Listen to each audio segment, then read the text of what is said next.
very happy today to our trauma relief mission that was supported by ATFT Foundation. We went to Rwanda in April, May 2006 and also returned in 2007.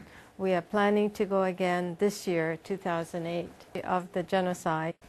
And there were over 800,000 people killed in Rwanda in that genocide.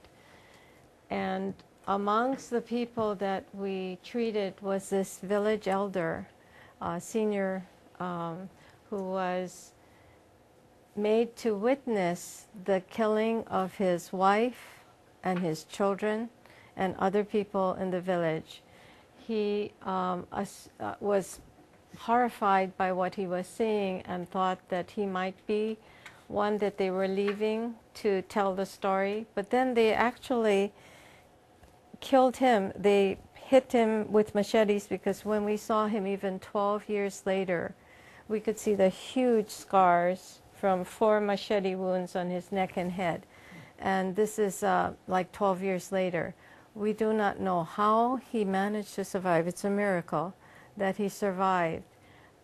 And he had constant flashbacks. He said every single day for 12 years he's having the haunting memories of seeing his wife and children slaughtered. And the slaughter was at close quarters because they were by machete.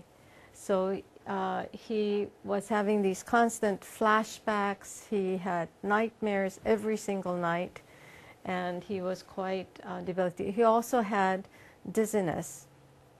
So we treated his PTSD, the post-traumatic stress disorder, very successfully.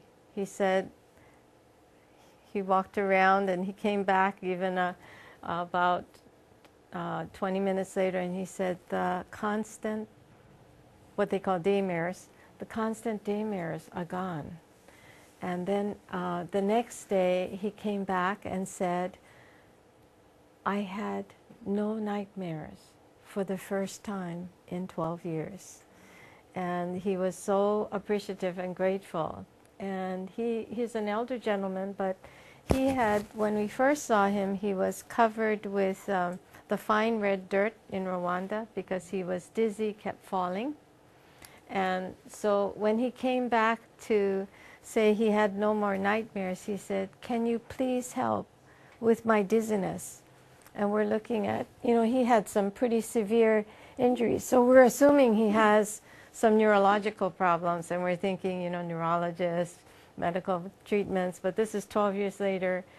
They don't have the access to the medical services. So we said, well, we'll see what we can do to make him a little more comfortable with the TFT. So we did the diagnostic with him with the TFT, and didn't have much expectation that it would be too helpful given the severe nature of what looks like his injuries 12 years prior.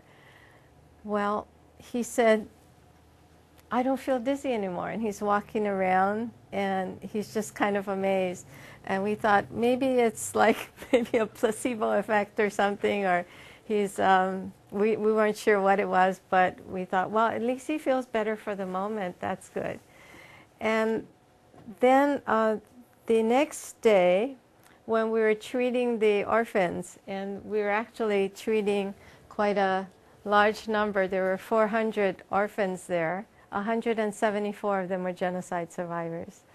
And what we're busy treating the orphans, and the principal of the school, the director, comes running in and says, Caroline, Caroline, we have an emergency. And I said, oh, well, what's the emergency? He said, well, that elder gentleman that you just treated the other day, he's here to thank you. And we said, well, that's no problem. We'll take a half-hour lunch break, because we're working from dawn to dusk. When we take a half-hour lunch break, we'll talk to him if he can wait a little while. He says, no, no, no, you don't understand. The elder gentleman told everyone in his village he no longer has flashbacks, he no longer has nightmares, and he's not dizzy anymore, he's not falling. So he's outside there, and there were 30 people from the village asking to be treated with TFT, and you've got my 400 kids.